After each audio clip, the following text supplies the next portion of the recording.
In the chambers of Parliament, I witnessed firsthand how beautiful theories crumble when confronted with the complex realities of human nature and social organization. While my contemporaries chased elegant abstractions, I learned that true political wisdom emerges not from philosophical systems, but from careful observation of what actually works in the messy business of governing free peoples. The French revolutionaries believed they could reconstruct society according to rational principles, and we have seen the catastrophic results.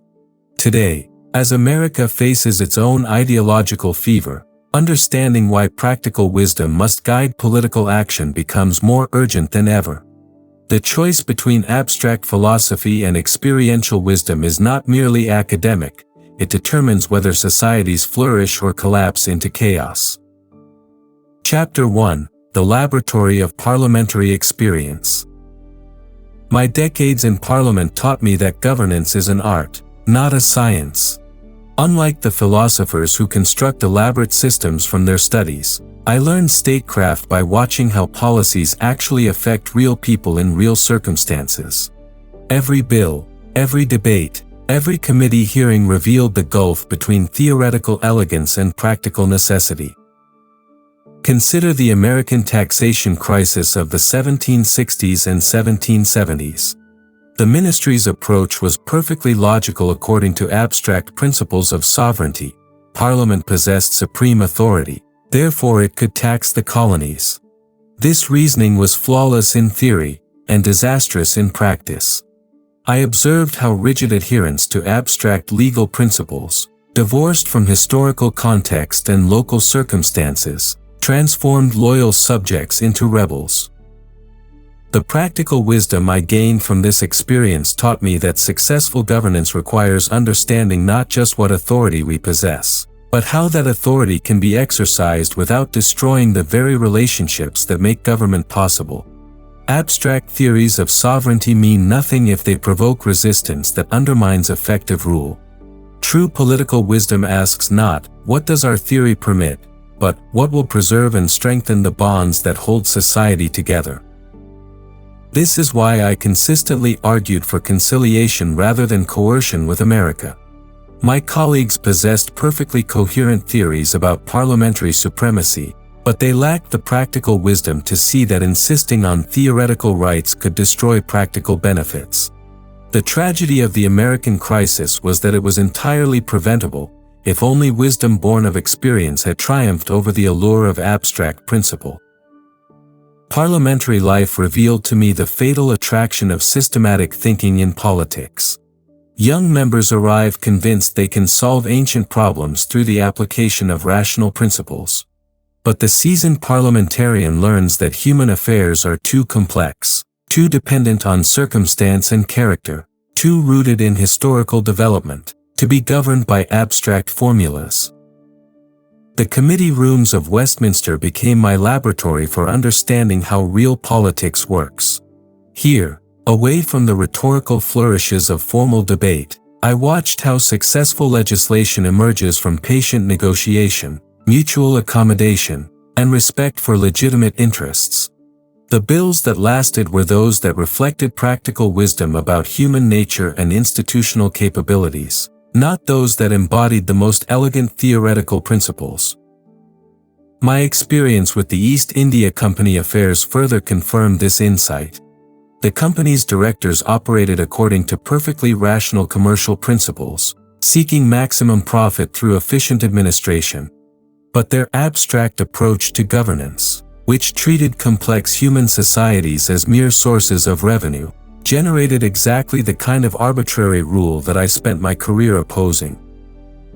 The contrast between successful and failed policies invariably came down to this: did the policymakers understand the practical realities they were attempting to address, or were they guided primarily by theoretical constructs? Those who took time to understand local circumstances, historical development, and the complex web of human relationships affected by their decisions generally succeeded. Those who imposed abstract solutions on complex realities generally failed, often catastrophically. This is why I always insisted that practical experience must guide political theory, not the reverse. The philosophers who had never governed so much as a parish were precisely those most confident in their ability to reconstruct entire societies according to rational principles. Their very lack of practical experience made them susceptible to the theoretical overconfidence that produces political disaster. Chapter 2: The French Revolution as Philosophy Unleashed. The Terror in France provided the most devastating demonstration of what happens when abstract philosophy attempts to reshape human society. I watched with horror as men who had never governed so much as a parish convinced themselves they could reconstruct an entire civilization according to rational principles. The revolutionaries believed that human nature itself could be reformed through the application of philosophical reason. They imagined that centuries of historical development, religious tradition, and social custom were merely obstacles to be swept away in favor of their geometric perfection. This was not reform, it was the destruction of everything that makes civilized life possible. What struck me most forcefully was how quickly their beautiful theories generated monstrous realities. The Declaration of the Rights of Man was an elegant philosophical document, but it could not prevent the September massacres. The rational reorganization of society led directly to the systematic murder of entire social classes. Their abstract love of humanity translated into concrete hatred for actual human beings who failed to conform to their theoretical expectations. The tragedy of France proved that political philosophy, when divorced from historical experience and practical wisdom, becomes a force of destruction rather than enlightenment. The revolutionaries treated society like a machine that could be disassembled and reconstructed according to new specifications. But society is not a machine, it is a living organism that has developed over centuries through the accumulated wisdom of countless generations. This is why I insisted that the English approach to political change was superior to the French. Our constitutional development respected the organic nature of social evolution. We reformed gradually, preserving what worked while carefully adjusting what needed improvement. The French attempted to create perfection through destruction, and succeeded only in demonstrating the impossibility of their project. The revolutionaries' fatal error lay in their belief that reason alone could guide political action. They dismissed the wisdom embedded in customs, traditions, and institutions as mere prejudice. But what they called prejudice was actually the accumulated experience of generations, practical knowledge about what works in human affairs, knowledge that cannot be captured in abstract formulations. Consider how their systematic approach to religious questions produced systematic persecution. Unable to understand religion's social function, they treated it merely as philosophical error to be corrected through enlightenment. The result was not rational progress but social dissolution, as they destroyed the moral foundations that made civilized discourse possible. The contrast between French theory and English practice reveals the fundamental difference between wisdom and cleverness. The French were undoubtedly clever, their philosophical systems were elegant, their logical deductions impeccable. But they lacked the practical wisdom that comes from actually governing human beings under real conditions with real consequences. Their approach to property rights exemplified this theoretical blindness. Abstract reasoning suggested that property was merely conventional arrangement that could be redesigned according to rational principles.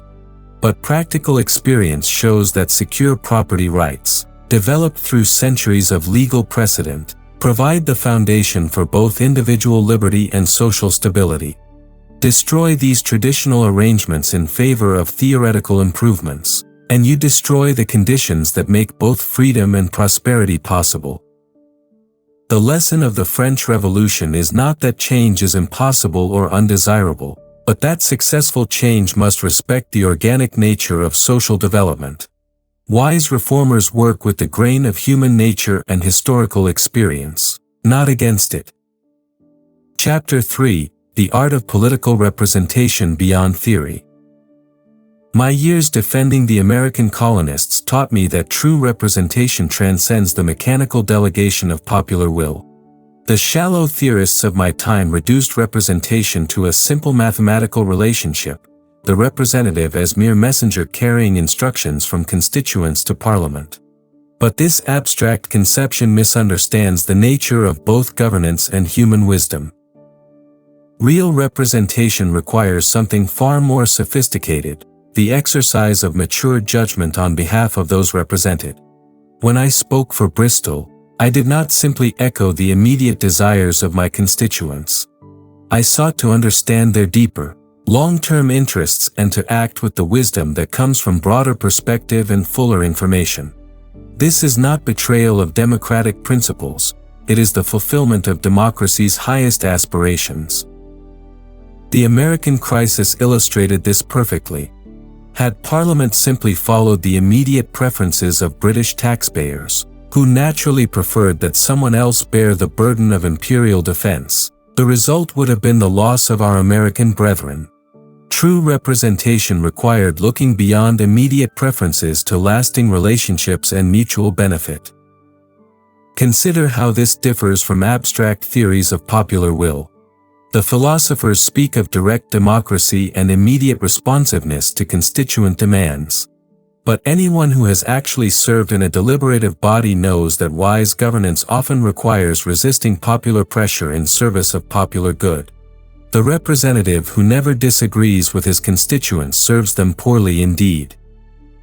This is why I argued that Parliament represented not just the immediate will of electors, but the enduring interests of the whole imperial community. Virtual representation was not a theoretical dodge to justify taxation without consent, it was recognition that true representation serves the comprehensive good of all who are affected by governmental decisions, even when they lack formal voting rights. The art of representation, learned through practice rather than theory, taught me that democracy succeeds only when leaders possess both the wisdom to see beyond immediate pressures and the character to act on that wisdom even at personal cost. Parliamentary experience revealed the profound difference between representing people and simply reflecting their momentary opinions. Popular opinion is often shaped by incomplete information, immediate passion, and narrow self-interest. The representative's duty is to understand the deeper currents of public need and to act with the long-term welfare of the community in mind. This does not mean representatives should ignore their constituents or treat them with contempt. Rather, it means that true service requires the kind of thoughtful judgment that comes from experience, reflection, and genuine concern for the common good. The representative serves as a bridge between popular feeling and practical wisdom, translating legitimate grievances into effective policies while restraining destructive impulses. My conflict with the Bristol electors over Catholic relief illustrated this principle perfectly. Popular prejudice favored continued persecution of Catholics, but practical wisdom demanded religious toleration for the sake of social peace and justice. A representative who simply followed popular opinion would have perpetuated injustice. One who exercised independent judgment could advance both justice and the true interests of his constituents. The theory of virtual representation extends this insight to imperial governance. Even those without formal voting rights deserve consideration in legislative deliberations, because wise representatives understand that their own community's welfare depends on the welfare of the larger society. This was not mere philosophical speculation but practical recognition that injustice anywhere threatens stability everywhere. Chapter 4: Political Economy Grounded in Social Reality. The abstract economists of my era treated commerce as if it operated according to mathematical laws, divorced from the social relationships and moral obligations that make civilized life possible. But my experience with colonial trade and imperial administration taught me that economic policy must respect both efficiency and the complex web of duties that bind society together. When addressing the American trade crisis, I observed how rigid application of mercantilist theory destroyed profitable relationships that had developed organically over generations. The Navigation Acts made perfect sense according to abstract economic principles: control trade to maximize national wealth. But this theoretical framework ignored the practical reality that prosperous colonists made better customers and more reliable partners than resentful subjects. My approach to political economy always emphasized that commerce exists within society, not above it. Property rights are indeed fundamental, but they carry corresponding social obligations. The wealthy possess their advantages not merely through individual effort, but through the protection and opportunities that society provides. This creates duties that cannot be captured in abstract economic models. The East India Company crisis demonstrated how purely economic thinking, unconstrained by moral consideration, leads to systemic abuse. Warren Hastings and his associates treated Indian governance as merely an exercise in wealth extraction, guided by abstract principles of commercial efficiency. The result was suffering on a massive scale and the degradation of British character. True political economy must balance the undeniable benefits of commercial freedom with recognition that lasting prosperity depends on social trust, moral restraint, and mutual obligation. Markets work best when embedded in communities that share common values and reciprocal duties. The attempt to create economic systems based purely on self-interest, without regard for the social foundations that make such systems possible, ultimately destroys both prosperity and community. This is why I consistently argued for commercial policies that strengthen social bonds rather than merely maximizing immediate profit. Practical wisdom in economic affairs means understanding that lasting wealth depends on lasting relationships. The contrast between theoretical and practical approaches to commerce becomes especially clear when examining colonial policy. The abstract economists saw only flows of goods and money, reducible to mathematical calculations of national advantage. But practical experience showed that successful commercial relationships depend on mutual respect, shared benefit, and acknowledgement of legitimate interests on both sides. Consider how the Tea Act of 1773 illustrates this difference. From a purely economic perspective, the act was rational. It would reduce the price of tea while increasing revenue. But this theoretical elegance ignored the practical reality that Americans valued their commercial independence and resented policies that treated them merely as sources of profit rather than as partners in a common enterprise. My alternative approach emphasized what modern economists might call relationship capital, the accumulated trust and goodwill that makes complex commercial arrangements possible. This cannot be quantified in abstract models, but anyone with practical experience knows it is often more valuable than immediate profit. The same principle applies to domestic economic policy. Systems that treat workers merely as factors of production, landlords merely as rent collectors, and consumers merely as demand generators miss the essential truth that sustainable prosperity requires communities bound together by mutual responsibility and shared purpose. Practical political economy recognizes that wealth without justice is unsustainable, efficiency without morality is ultimately inefficient, and profit without community responsibility destroys the social conditions that make profit possible. Chapter 5: Religion as Social Foundation, Not Philosophical System. The radical philosophers of my time treated religion as either superstitious obstacle to enlightenment or abstract philosophical system to be debated in salons. But my parliamentary experience taught me that established religion serves an indispensable social function that transcends theological controversy. It provides the moral foundation without which free government cannot long survive. The French revolutionaries' attack on Christianity demonstrated the catastrophic consequences of treating religion merely as a collection of beliefs rather than as the binding force of civilized society. When they destroyed the church, they did not simply eliminate superstition, they demolished the institutional framework that had maintained moral order for centuries. The result was not rational enlightenment, but moral chaos that made tyranny inevitable. My defense of establishment was never based on abstract theological arguments, but on practical observation of religion's social necessity. A people that shares common moral convictions, reinforced through regular worship and communal observance, possesses the civic virtue necessary for self-government. Remove this foundation, and you leave society with no shared standards beyond force and interest. This is why the American approach to religious freedom, which protected religious practice while maintaining general Christian culture, proved superior to the French experiment in aggressive secularization. Americans preserved the moral consensus that makes democratic deliberation possible, while avoiding the sectarian conflicts that had plagued European politics. Consider what happens when political leaders attempt to govern without reference to transcendent moral standards. Every policy becomes merely a contest between competing interests, with no higher principle to guide decision or constrain ambition. The result is exactly what we witnessed in France: politics reduced to struggle for power, with successful factions treating defeated opponents as enemies to be destroyed rather than fellow citizens to be persuaded. Religion, properly understood, is not the enemy of political wisdom but its essential foundation. Faith provides the moral framework within which prudent judgment can operate. The practical benefits of religious establishment extend far beyond moral instruction. Religious institutions serve as mediating structures between individual and state, providing alternative sources of authority and identity that prevent the dangerous concentration of loyalty in political institutions alone.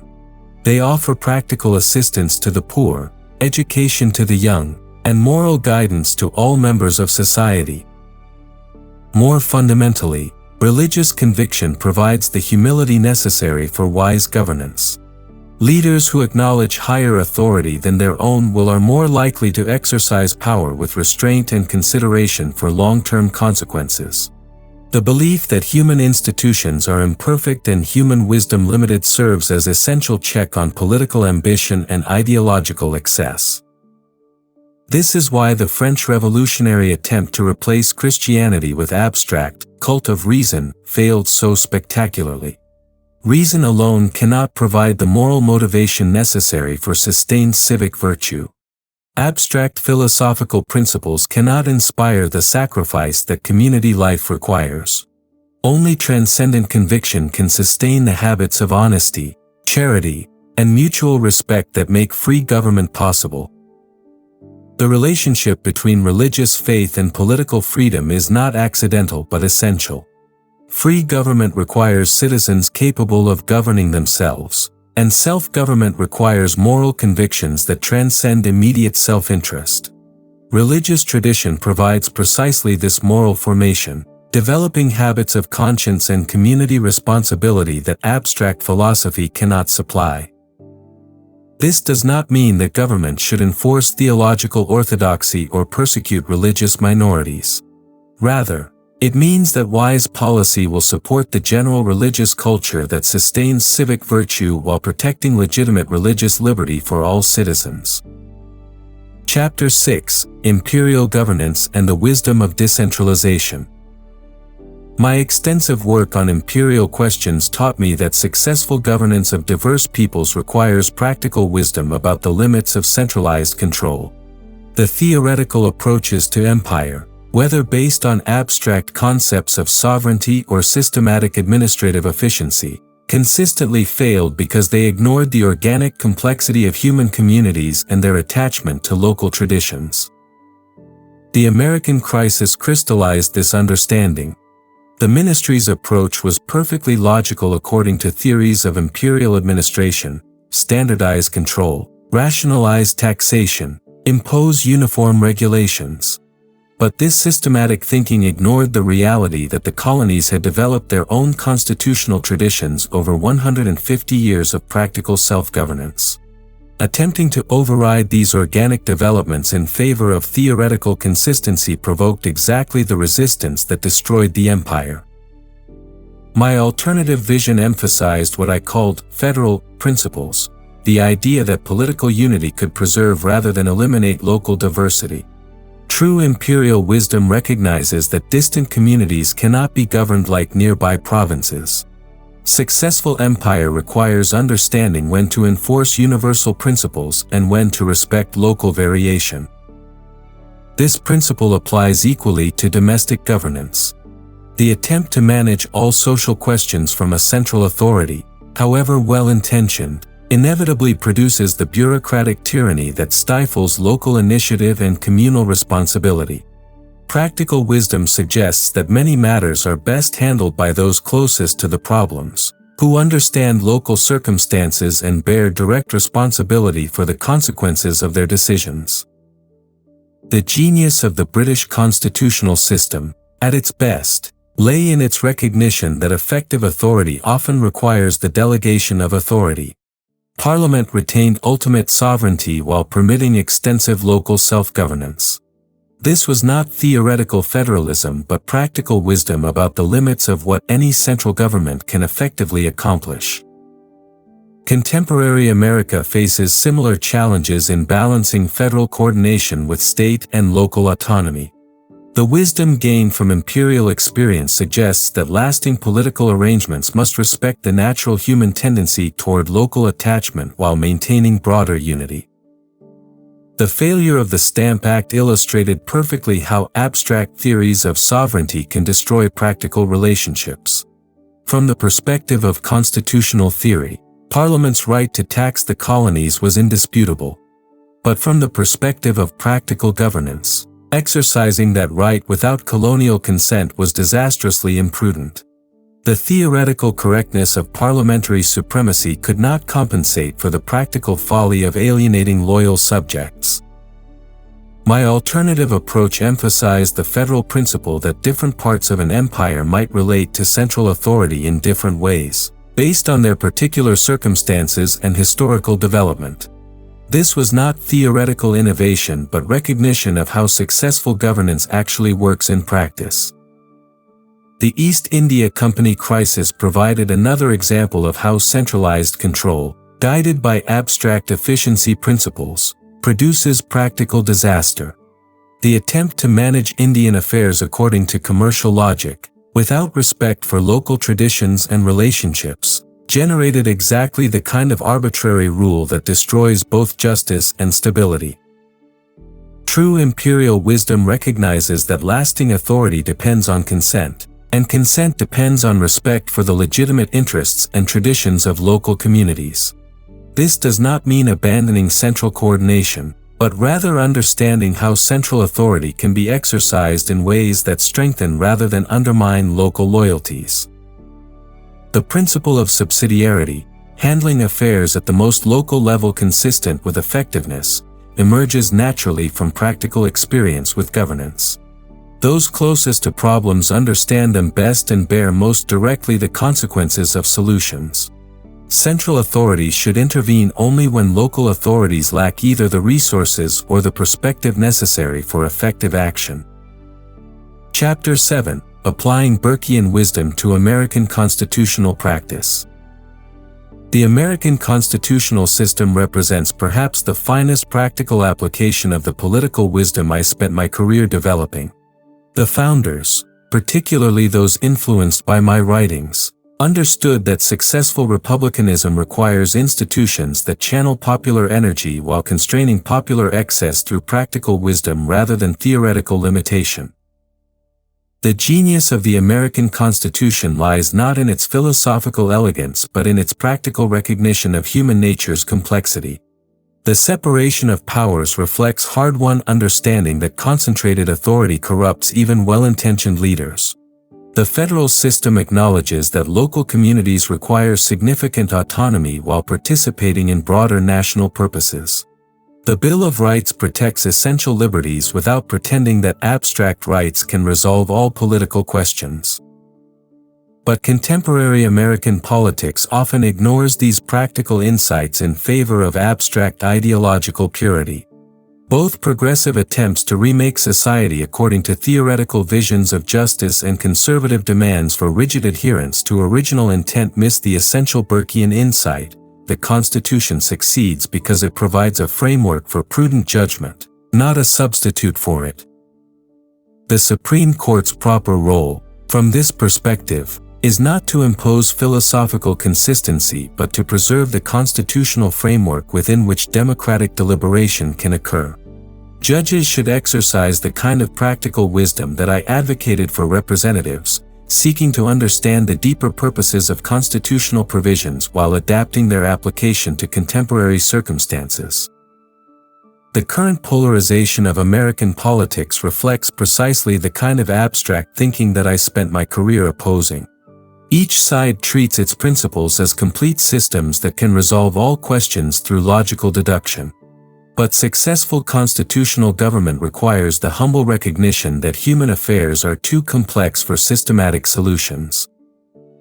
America's path forward lies not in choosing between competing ideologies but in recovering the practical wisdom that made constitutional government possible.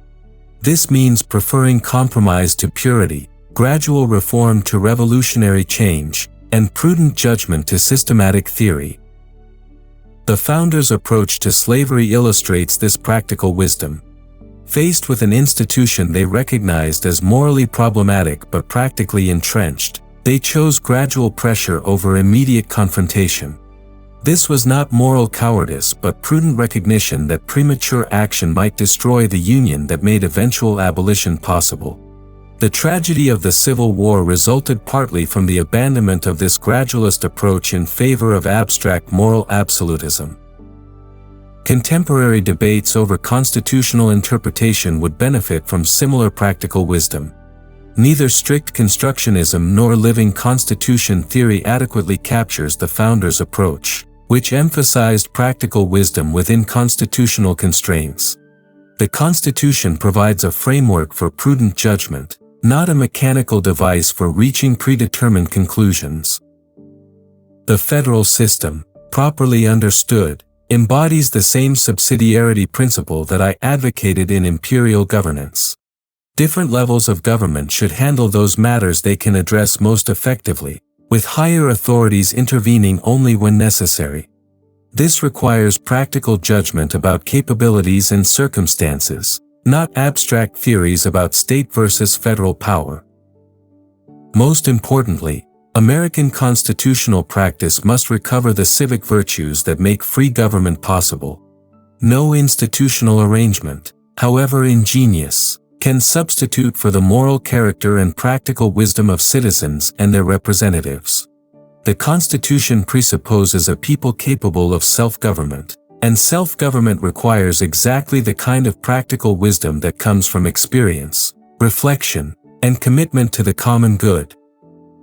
The preservation of American liberty depends not on philosophical consistency but on the continued cultivation of prudent judgment in both leaders and citizens. This is the ultimate lesson of my political career and the most urgent need of contemporary America. Conclusion. The choice between practical wisdom and abstract philosophy is not merely academic, it determines whether societies preserve their freedom or surrender it to systematic tyranny. My parliamentary experience taught me that human affairs are too complex, too dependent on character and circumstance, too rooted in historical development, to be governed by theoretical formulas. The French Revolution provided tragic confirmation of this insight. Today's Americans face the same fundamental choice: will they embrace the practical wisdom that made constitutional government possible, or will they succumb to the ideological thinking that destroys prudent judgment? The stakes could not be higher.